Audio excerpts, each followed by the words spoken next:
No, don't move him. Please, somebody help. Ethan's voice cracked through the speakers as the camera feed shook, and what he saw next made his chest seize. Maria was kneeling by his son, crying. Before we dive into this story, I need to know something. If you saw someone you didn't trust holding the life of the person you love most, would you step in or wait to understand? Tell me in the comments. And if you believe love can be found in the unlikeliest places, hit subscribe. Trust me, you'll want to hear how this ends. Now, let me take you back to where it all began. The sun beat down over Austin, Texas, turning the wide lawns of the Cole estate a deep, golden green. From the outside, Ethan's mansion looked perfect: white stone, tall oaks, trimmed hedges, and the long, winding driveway that whispered success. But inside, silence filled the halls. Ethan Cole sat in his home office, screens flickering in front of him. Every hallway, every room, every door, all watched through discreet cameras. To him, safety was everything. Behind one door, his 10-year-old son, Caleb, lay in his motorized wheelchair. A framed photo of a smiling woman, Ethan's late wife, Lily, rested on his bedside table. Ethan had promised her one thing before she died: protect him. But protecting had turned into something else. Obsession, maybe. Fear disguised as vigilance. He'd lost too much already. Caleb's nurse had just quit. Another one. They always did. Some said Ethan was too demanding. Others said the house gave them chills. That was the morning Maria Torres arrived. She was 32, quiet, and wore her dark hair pulled back neatly. She didn't flinch when Ethan laid out the rules. No guests, no late nights, no social media, and you follow Caleb's care plan exactly as written. Understand? Maria met his eyes and nodded. Yes, sir. Her calmness unsettled him. Too calm, too polite. People who had nothing to hide didn't act that way, right? Still, she moved through the home like she'd always been there. Gentle, steady, patient. Ethan told himself cameras never lied. He just didn't know how much they missed. That first week, Caleb laughed more than Ethan had heard in months. Maria read to him, cooked fresh meals, even took him outside to feel the wind.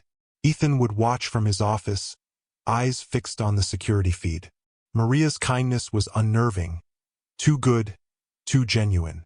It made him suspicious. Late one night, he rewound the footage, frame by frame.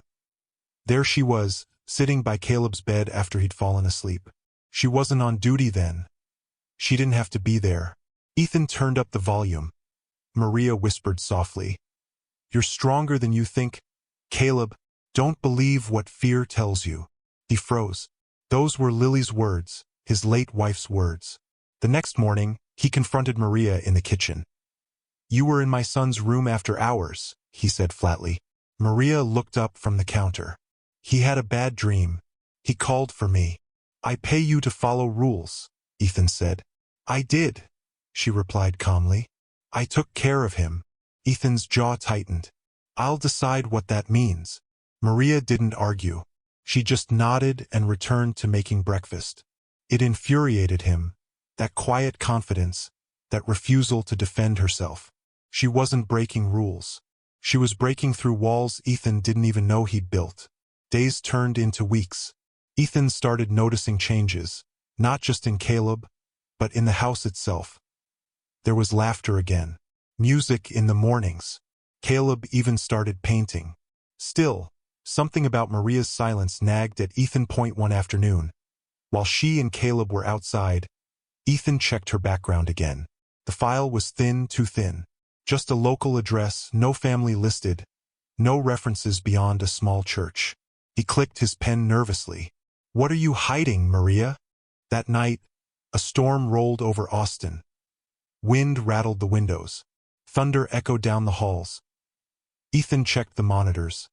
Caleb asleep, Maria cleaning the kitchen, the security system armed. He poured himself a drink and leaned back. But then something caught his eye, movement in Caleb's room. "Maria." Ethan frowned and leaned closer. She wasn't cleaning or adjusting anything. She was kneeling beside the boy's bed, hands clasped, whispering something he couldn't hear. Then she reached into her apron pocket and pulled something out. A small, faded locket. She opened it and placed it in Caleb's hand before tucking him in again. Ethan's pulse quickened. What was she giving him? Why? He zoomed in on the feed. The locket's surface glinted once under the light before she closed Caleb's fingers around it. He couldn't see what was inside. Trust takes years to build and seconds of grainy footage to destroy. The next morning, Ethan was cold and distant. Maria could feel it. When she reached to hand him his coffee, he said, "Don't go into Caleb's room tonight."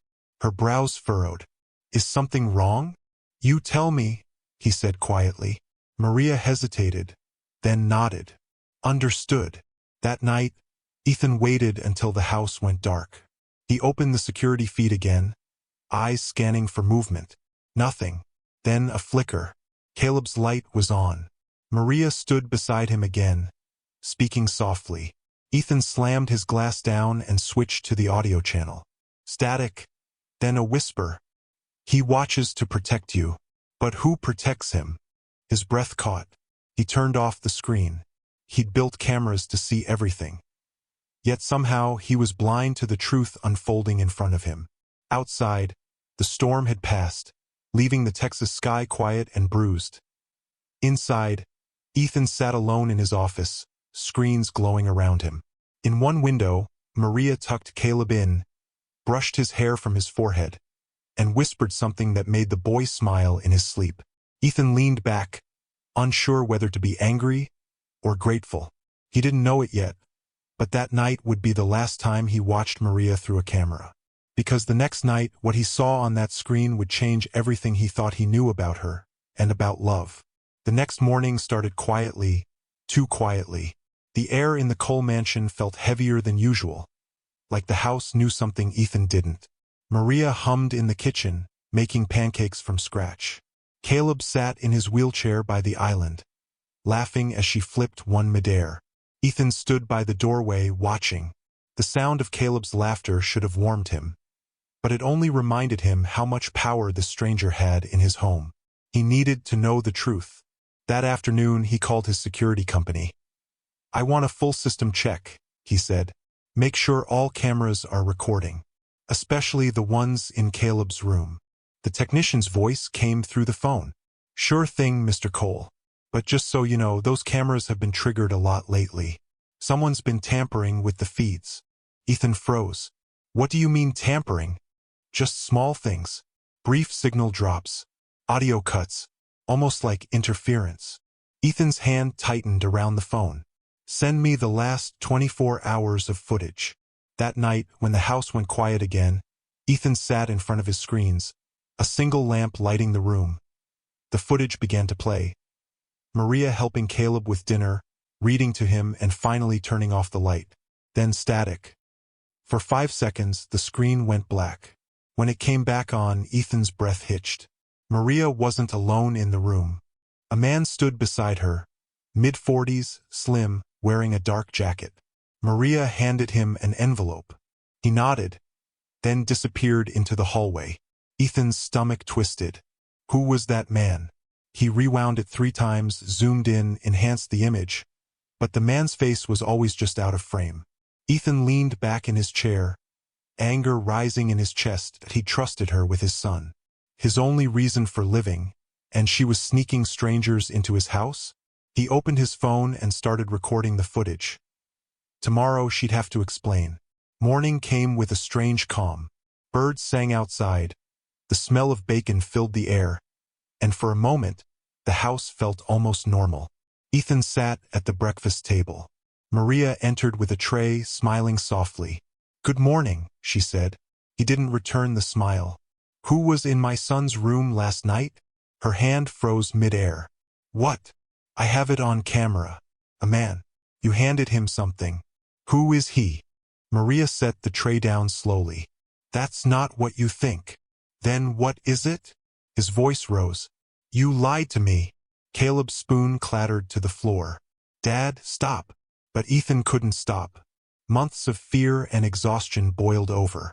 "You come into my house, around my son, and you think I won't find out?" Maria's eyes glistened. "Please, Not in front of him. He ignored her. "You're done here. Get your things." Caleb's voice broke. "Dad, don't make her go." Ethan turned to his son. "You don't understand. She's not who she says she is." Maria stood still for a long moment, then said quietly, "You're right. I'm not." The room went still. Even the air seemed to stop moving. She took a breath, her voice trembling. "The man you saw, he's my brother. He's a paramedic. I called him because Caleb had trouble breathing in his sleep." Ethan blinked. "You're lying." "I'm not." She reached into her apron and pulled out her phone. "Here, call him. His name is Javier Torres. He works at St. David's Hospital." Ethan hesitated, the truth cutting through his anger. "I didn't want to wake you," Maria continued softly. "You were exhausted, and I thought you trusted me enough." For a long moment, Ethan said nothing. Then he muttered, "Leave, please." Maria's eyes filled, but she nodded. She knelt beside Caleb and whispered something Ethan couldn't hear, then walked out the front door, her small suitcase bumping against the step. Ethan stood frozen as the door clicked shut. Caleb turned to him, face red and wet. "She was helping me," he said. "She was helping you too, but you didn't want to see it." Ethan opened his mouth, but no words came. You know that moment when pride makes you push away the one person trying to help you? That's where Ethan was if you've ever lost someone because you couldn't believe in their kindness. Maybe this story is for you. That night, Ethan couldn't sleep. The house felt too big, too empty. Every creak in the hallway echoed like a question. He sat in Caleb's room long after his son had fallen asleep, staring at the small locket Maria had left behind on the nightstand. Inside, there was a picture of a young boy, Maria's little brother, he guessed, and a worn-out note folded small enough to fit inside. It read, "You can't protect someone by keeping them from the world. You protect them by showing them it's still good." Ethan's throat tightened. He realized what he'd done. How much of his fear he'd projected onto Maria, how much of Lily's memory he'd turned into walls instead of windows. He thought he'd caught a liar. Instead, he'd just driven away the only person telling him the truth. The next morning, Ethan found Caleb staring at the garden. The boy's voice was soft. "Dad, when's Maria coming back?" Ethan knelt beside him, guilt etched across his face. "I don't know, buddy." Caleb turned his wheelchair toward him. "Then go find her." Ethan sighed. "It's not that simple." Caleb looked at him with the same steady eyes Lily once had. "Yes, it is." Later that day, Ethan stood in front of his office monitors again. But for the first time, he turned them all off. The house was silent. But the silence felt different this time. Not protective, empty. Outside, the garden glowed under the Texas sun. Where Maria used to sit with Caleb, telling stories and laughing like the world wasn't heavy. Ethan closed his eyes and whispered, "What did I just do?" He thought firing her would keep his son safe. But the next time Ethan saw Maria, it wouldn't be at his house. It would be in a place where everything he believed about her and himself would be tested. The week after Maria left, the house felt like it was holding its breath. Ethan tried to keep things normal. Breakfast at 7, therapy at 9, paperwork in the office by 10. But the laughter that once filled the halls was gone. Even Caleb was different. He barely spoke, barely smiled. He didn't want to paint, or go outside, or listen to music anymore. He just stared out the window toward the garden, where the tulips Maria planted still bloomed bright and defiant. Ethan stood by the doorway one morning, coffee cooling in his hand. "Therapist's here," he said. Caleb didn't look away from the window. "I don't want therapy." "You need it," Ethan replied. "I needed Maria," Caleb said quietly. Ethan set the cup down, the sound sharp against the table. "She crossed boundaries, Caleb. I couldn't ignore that." Caleb turned to him, eyes wet but steady. "You didn't even ask her why." Ethan's jaw clenched. "It's not that simple." "Yes, it is." Ethan wanted to argue, but the words never came. That night, he sat in his office again, but the monitors were still dark. He couldn't bring himself to turn them on. Every screen reminded him of what he'd done, how much he'd watched instead of lived. He took the locket from his pocket and opened it again. The note was still there, its edges worn from how often he'd read it. You can't protect someone by keeping them from the world. You protect them by showing them it's still good. Ethan ran a hand over his face and whispered, "How do I do that, Lily?" Her picture on his desk said nothing, but somehow it felt like she was listening. He had cameras in every room but hadn't seen his own heart breaking in plain sight. 2 days later, Ethan decided to do something he hadn't done in years. He took Caleb to the park. It was a small one, tucked between two neighborhoods. Families with strollers, kids on bikes, dogs chasing frisbees. Caleb smiled for the first time in days. "Can I go by the pond?" "Of course," Ethan said. They rolled over to the water's edge. Ducks swam lazily across the surface. A warm breeze brushed through the trees. For a moment it felt like peace. Then Ethan heard a voice behind him. "Mr. Cole?" He turned, and there she was, Maria. She stood by the path, wearing simple jeans and a pale sweater. She looked surprised, almost shy. Caleb's face lit up. "Maria!" Ethan's chest tightened. "Maria," he said, his voice low. "I didn't expect to see you here." "I volunteer at the hospital across the street," she said. "Sometimes I come here on my break." Her eyes shifted to Caleb. "How have you been, sweetheart?" Caleb grinned. "Better now." Ethan looked down, unsure what to do with his hands. I heard about your brother. I called the hospital." Maria nodded slowly. "So you know I was telling the truth." He swallowed hard. "Yeah, I do." They stood there in the soft Texas sunlight, an awkward silence stretching between them. Maria broke it first. "You were trying to protect him. I understand that." Ethan looked at her, guilt flickering across his face. "Doesn't make it right." "No," she said softly. "But it makes it human." Caleb looked from one to the other. "Dad, can Maria come visit again?" Ethan hesitated. "We'll talk about it." Maria smiled gently and knelt to Caleb's level. "I'll come by soon. Okay? I promise." Caleb nodded eagerly. As she walked away, Ethan watched her disappear down the path, a quiet ache settling in his chest.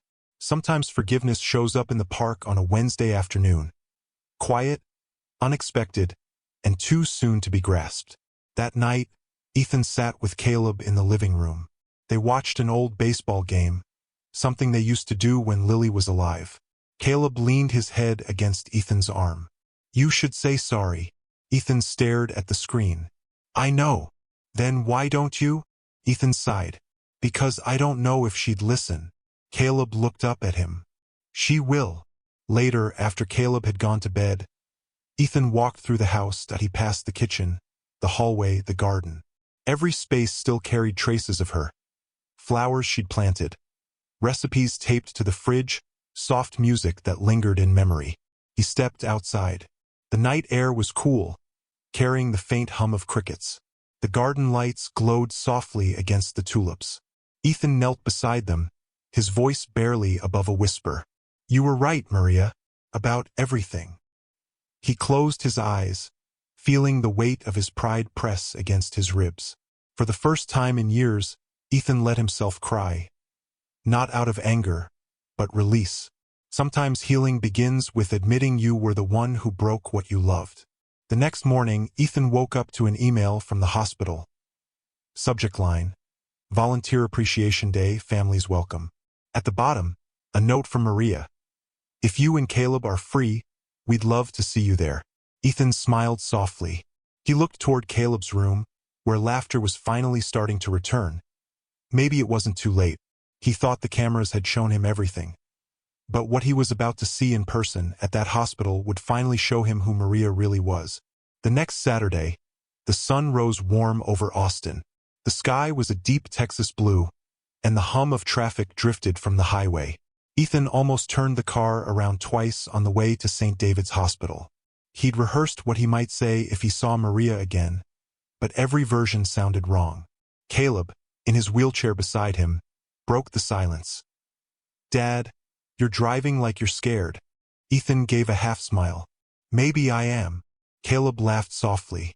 "It's just Maria. She doesn't bite." When they arrived, the hospital courtyard was filled with families.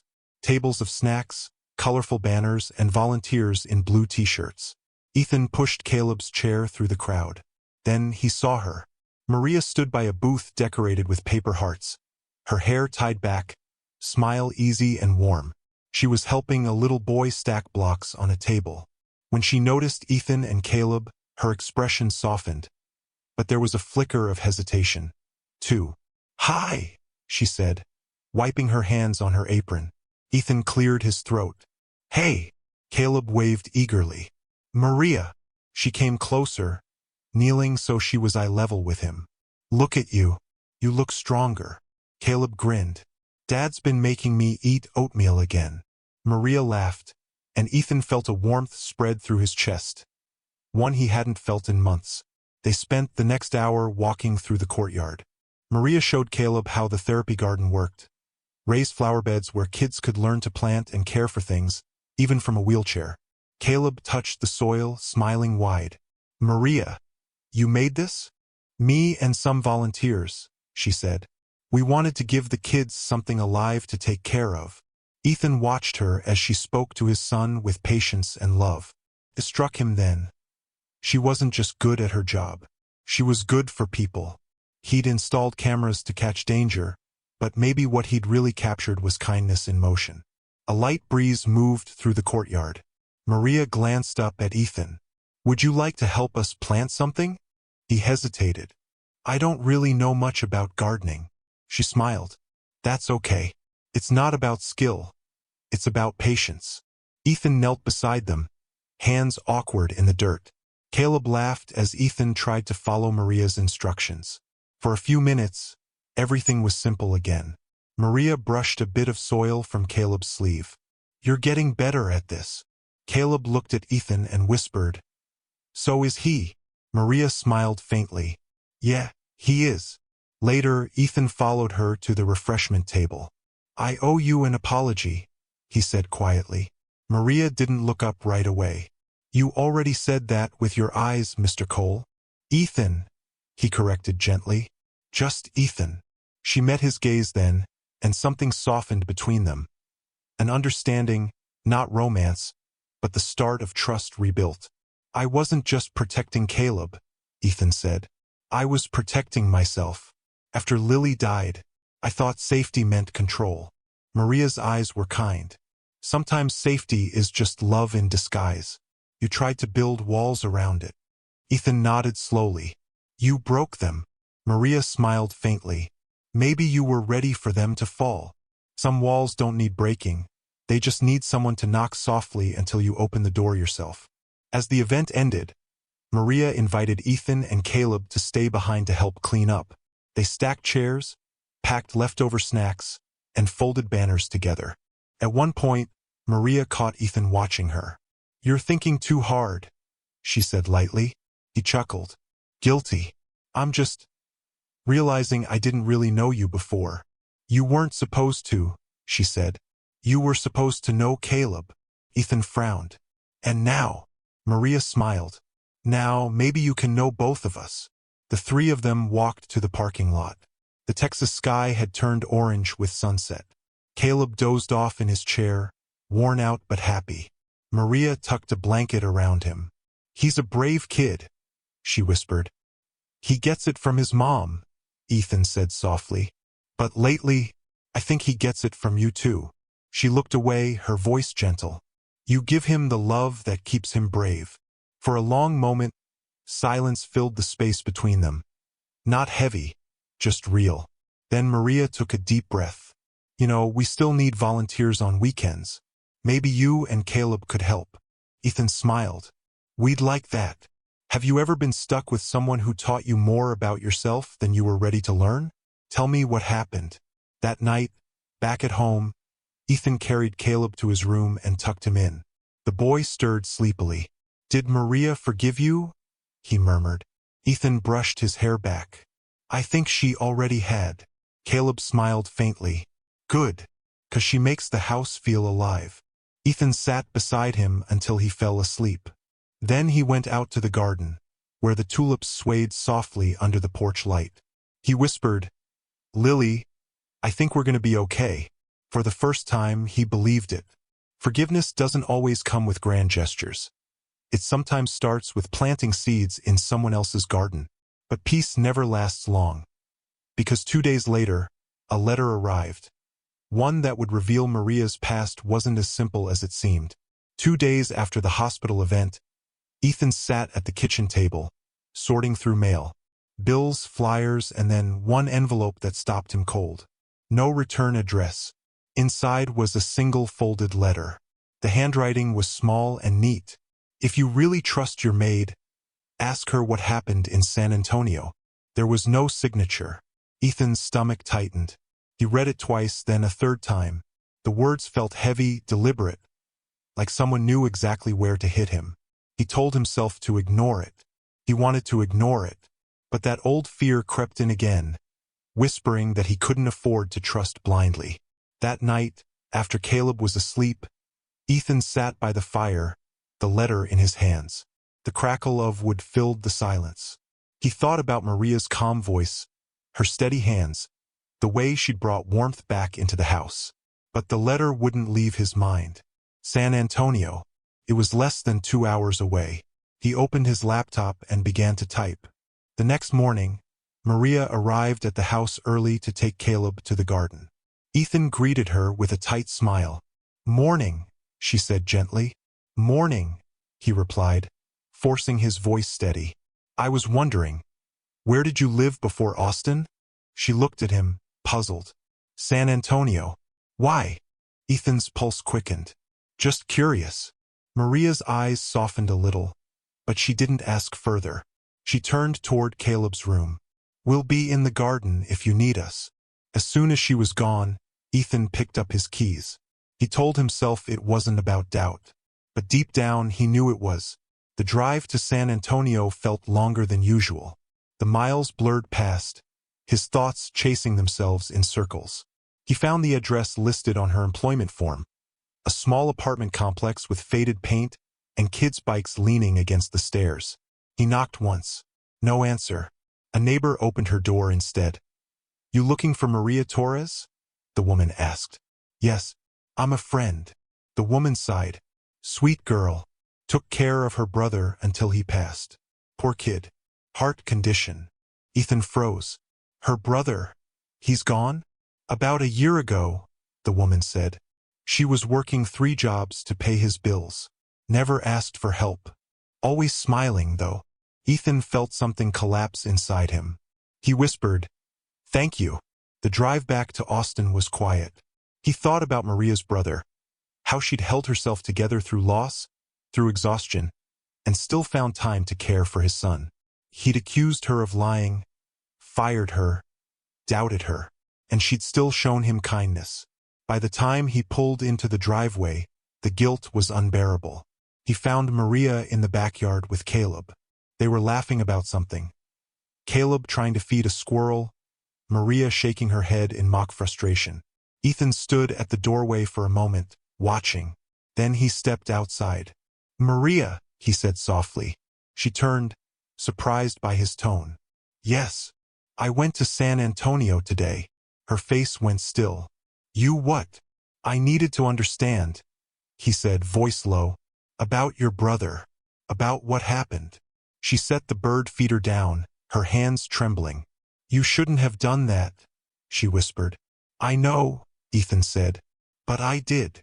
For a long moment, they just stood there in the quiet garden.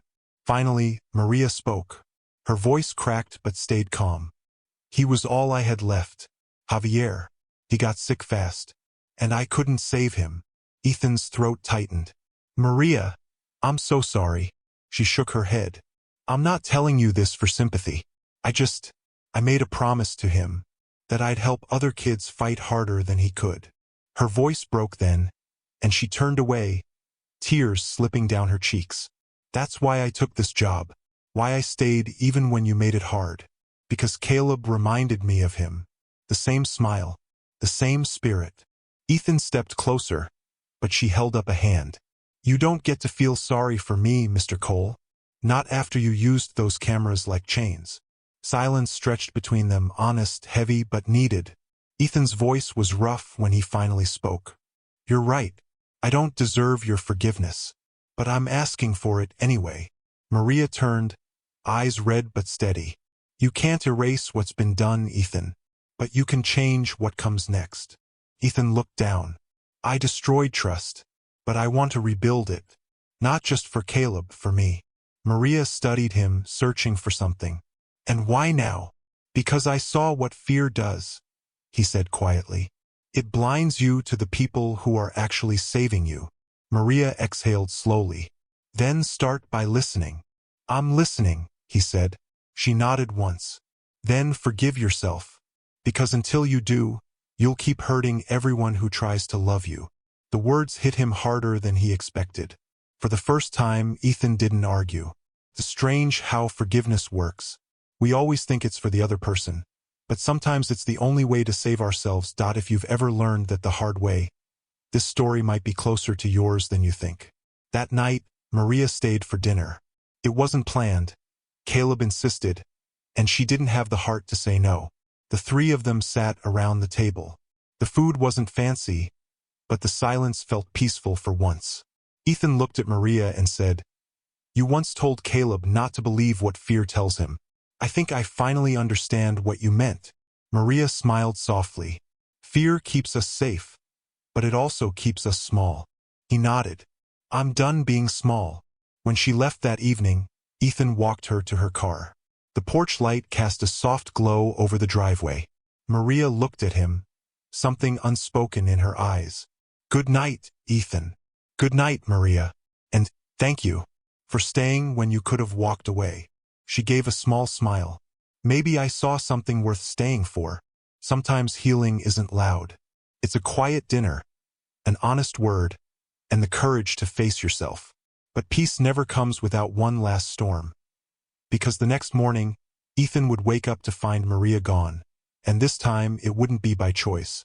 The morning light slid through the curtains, golden and calm. Too calm. Ethan reached for his phone. No text from Maria. That was unusual. She was always there by 7:30, even on the worst days. He checked the time. 8:12. Something felt wrong. He called her. No answer. He called again. Straight to voicemail. He walked to the kitchen, where Caleb sat at the table, fidgeting with his cereal spoon. "Where's Miss Maria?" Caleb asked. Ethan's chest tightened. "I'm not sure, buddy. Maybe she's running late." Caleb's face fell. "She never runs late." Ethan forced a smile he didn't feel. "You're right. She doesn't." By noon, Ethan couldn't focus on anything. He called the hospital, thinking maybe she'd had an emergency. Nothing. He called her old number from the reference sheet. Disconnected. He tried driving by her apartment. The door was locked, the curtains drawn. Her car wasn't there. It was like she'd disappeared overnight. When people vanish, they don't always leave footprints. Sometimes all they leave are the echoes of what they fixed. By evening, the panic had grown into something Ethan couldn't name. He sat on the edge of Caleb's bed, helping him get ready for sleep. "Dad," Caleb said softly, "you think she's mad at you?" Ethan looked at him, startled. "Why would you say that?" Caleb shrugged. "You and her talked real quiet yesterday. I thought maybe you hurt her feelings." Ethan swallowed hard. "I hope not, kiddo." Caleb's voice was small. "I miss her." "I do too," Ethan said quietly. He stayed up late, replaying every moment from the last week. Her smile at dinner, her words about forgiveness, the light in her eyes when Caleb laughed. Then, around midnight, his phone buzzed. It was a text. Unknown number. "She's at County General. Room 407. That was all. Ethan grabbed his keys and ran. County General Hospital was quiet, the air sharp with disinfectant and worry. The nurse at the desk looked up as he approached. "Maria Torres," Ethan said, breathless. "She was admitted this morning," the nurse said softly. "Car accident on Highway 71. She's stable now." Stable. The word landed like both a blessing and a weight. He stood outside her room for a long moment, hand on the door, not sure if he had the right to go in. Then he did. Maria was asleep, a bandage on her forehead, and 4 in her arm. Her skin looked pale against the white sheets. Ethan pulled a chair close, his voice low. "You scared me." She didn't move, but her breathing was steady. For the first time, Ethan didn't feel like a man with money or control. He felt like a father and a friend, someone who'd nearly lost both. He stayed all night. When Maria woke up the next morning, the first thing she saw was Ethan slumped in the chair beside her, his jacket half on, his face drawn with exhaustion. "Hey," she whispered. He stirred, blinking awake. "Hey, you're awake." She gave a tired smile. "Barely. What happened?" "Another driver ran a red light," she said. "I swerved, but—" She glanced toward her arm. "Guess I wasn't fast enough." Ethan exhaled. "You could have died." She shrugged lightly. "But I didn't." For a while, they sat in silence, the hum of machines filling the room. Then Maria looked at him. "You didn't have to come." "I did," Ethan said simply. "Because you matter." Maria blinked, surprised by his honesty. "You don't have to say that." "I'm not saying it to make you feel better," he said. "I'm saying it because it's true. You're the reason." Caleb smiles again. "The reason this house feels alive." Her lips trembled slightly, but she said nothing. Sometimes the hardest words to believe are the ones that finally make you feel seen. "I almost gave up, Maria," Ethan said quietly. "After the divorce, after the accident. I built walls around everything, even my own kid. But you broke through them." Her eyes filled with tears. "I didn't mean to." "I know," he said. "That's what makes it real." Maria looked away, trying to blink the tears back. "You think we can ever go back to how things were?" Ethan shook his head slowly. "No, but maybe we can build something better." Just then, Caleb peeked in from the doorway, clutching a get-well card he'd drawn himself. Big hearts, shaky letters spelling Miss Maria. She smiled through her tears. "Hey, champ." Caleb climbed onto the bed carefully and hugged her. "You scared us." "I'm sorry," she whispered, hugging him back. "I'll be more careful next time." Ethan stood by the door, his eyes wet but steady. The sight of them together hit him harder than anything had before. He realized then that family wasn't about who shared your name. It was about who stayed when life tried to break you. That night, as he drove home from the hospital with Caleb asleep in the back seat, Ethan whispered, "Thank you." It wasn't clear who he was thanking, Maria, fate, or something bigger. Maybe all three. Have you ever lost someone because you were too afraid to fight for them? Maybe this time it's not too late. Tell me in the comments. Back home, Ethan walked into the quiet living room. The fireplace flickered low. He picked up the envelope that had started everything, the one that said "Ask her about San Antonio." He tore it in half and dropped it into the flames. Some secrets weren't meant to ruin people. Some were meant to remind you who you almost lost. But forgiveness isn't a single choice. It's something you have to live every day. And for Ethan, the hardest part was still ahead. The next few weeks passed slowly, marked by small routines and quiet healing. Maria returned home from the hospital with her arm still in a brace. Ethan visited every other day, bringing groceries, helping her with errands, and, when she'd let him, sitting with her on the porch just to talk. He didn't rush her. He didn't ask for forgiveness again. He just showed up. Sometimes that's all people need, to see that you're still there. One afternoon, Maria found Ethan fixing a loose shutter on her porch. "You don't have to do that," she said. He smiled. "I know, but it's been bugging me." She crossed her arms. "You're terrible at staying still, aren't you?" Ethan laughed softly. "Maybe I just like having a reason to come by." Maria leaned against the railing. "You don't need a reason." For a moment, neither of them spoke. The sound of cicadas filled the space between them. Sometimes the loudest confessions are made in silence. Later that week, Maria visited the hospital garden for the first time since her accident. The tulips had started to wilt in the summer heat, but the soil still smelled rich and alive. She stood there, touching one of the flowers gently, when Ethan walked up behind her with Caleb. "Hey," he said quietly. She turned, smiling. "You brought the boss." Caleb laughed. We came to help water the plants. Dad says they need us. Maria handed him the small green watering can. Then let's get to work. As Caleb poured water carefully into the flower beds, Ethan watched Maria's movements. The calm, careful way she guided his son's hand, her patience, the way she smiled when the water splashed her shoes. It hit him then. She wasn't just part of their lives. She'd become home. Afterward, as the three of them sat on a bench under the trees, Maria looked at Ethan. You really changed, you know? Ethan smiled faintly. I had help. She shook her head. No, you made a choice. You stopped trying to control everything. You let people in. He looked out across the garden. I was scared. After losing Lily, I thought love was the same thing as loss. Maria's voice softened. It can be, sometimes.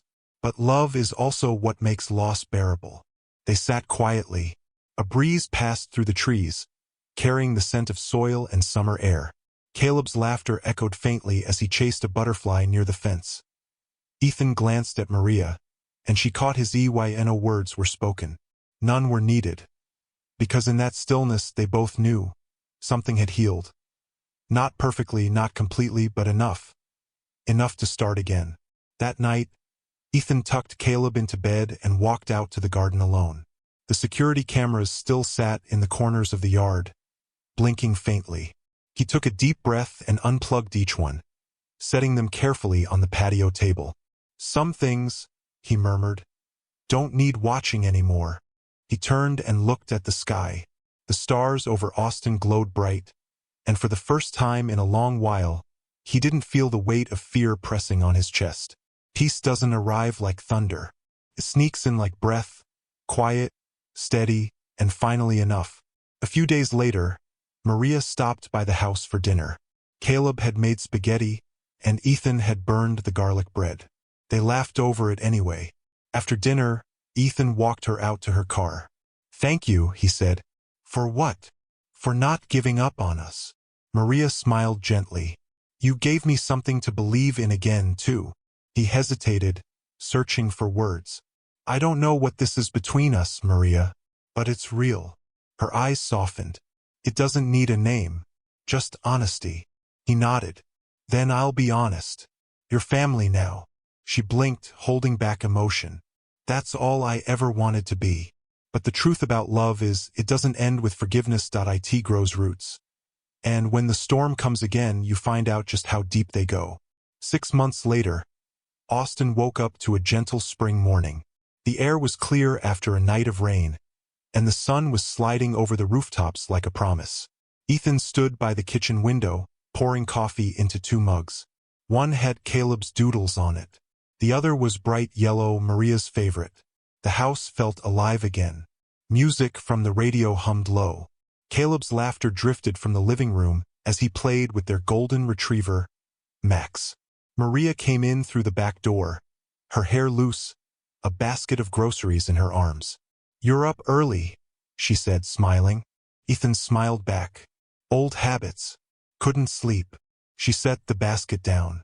Still worrying about that board meeting? Not this time, he said.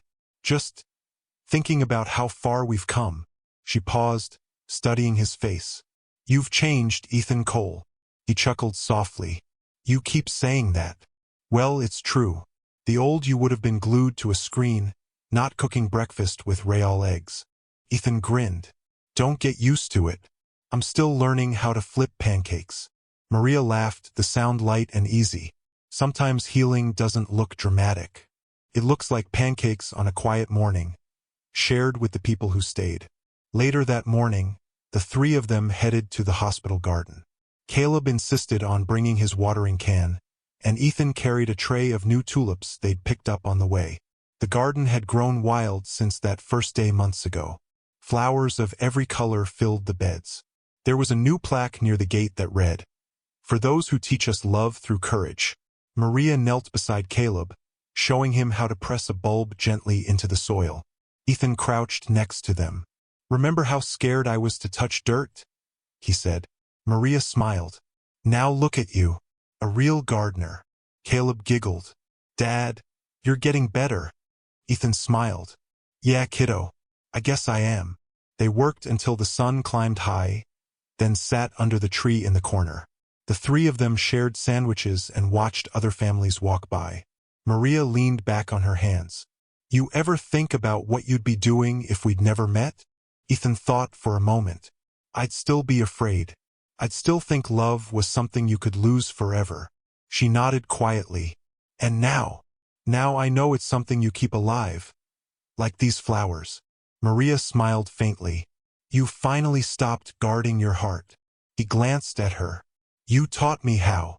If this moment touched you even a little, remember that some stories aren't just told. They're lived. Subscribe if you believe healing can be quiet, slow, and still beautiful. That afternoon, they drove to the Riverside Park on the edge of town.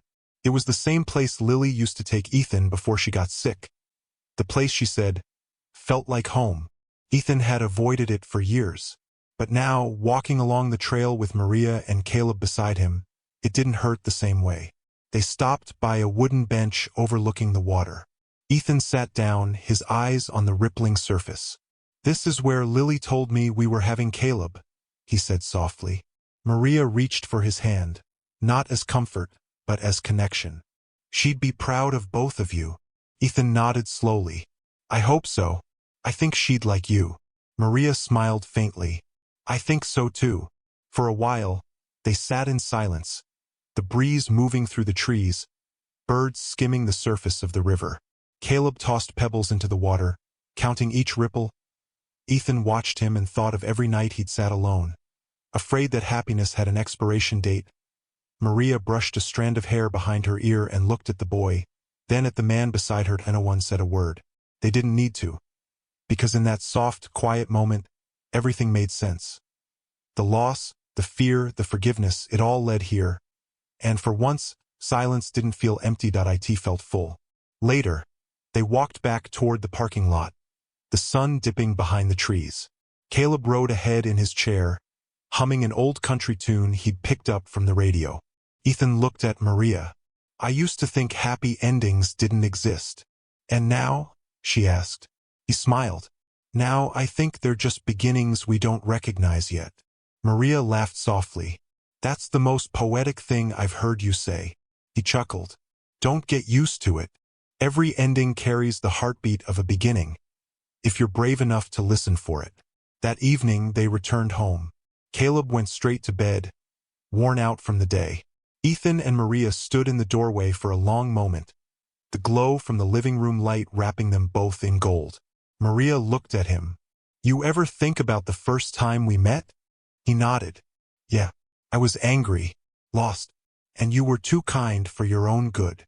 I just saw a man trying to love his son, she said quietly. He smiled. And now I see a man who finally learned how to love himself too.